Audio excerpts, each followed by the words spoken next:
యేసు కృపా పరిచర్య YouTube channel చూస్తున్న మీకందరికీ యేసుక్రీస్తు నామములో శుభములండి. నేటి సజీవ వాక్కు కీర్తనల గ్రంథం 16వ అధ్యాయం 11వ వచనం. నీ సన్నిధిని సంపూర్ణ సంతోషము కలదు. ఆమేన్. ప్రియులారా, ఈ వాక్యంలో దేవునితో ఉన్న సంబంధంలో లభించే మార్గదర్శకత్వం, సంతోషం మరియు నిత్య జీవం గురించి వివరిస్తుంది. ఈ వచనం దావీదు యొక్క విశ్వాసాన్ని మరియు దేవునిపై ఉన్న సంపూర్ణ నమ్మకాన్ని తెలియజేస్తుంది.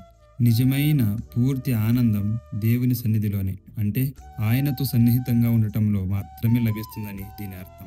లోకంలో లభించే సంతోషాలు తాత్కాలికమైనవి, కానీ దేవుని సహవాసంలో కలిగే సంతోషం సంపూర్ణమైనది మరియు శాశ్వతమైనది. ఈ రోజు ఈ వాక్యంతో మనలను బలపరిచిన దేవునికి మహిమ కలుగునుగాక. ఆమేన్.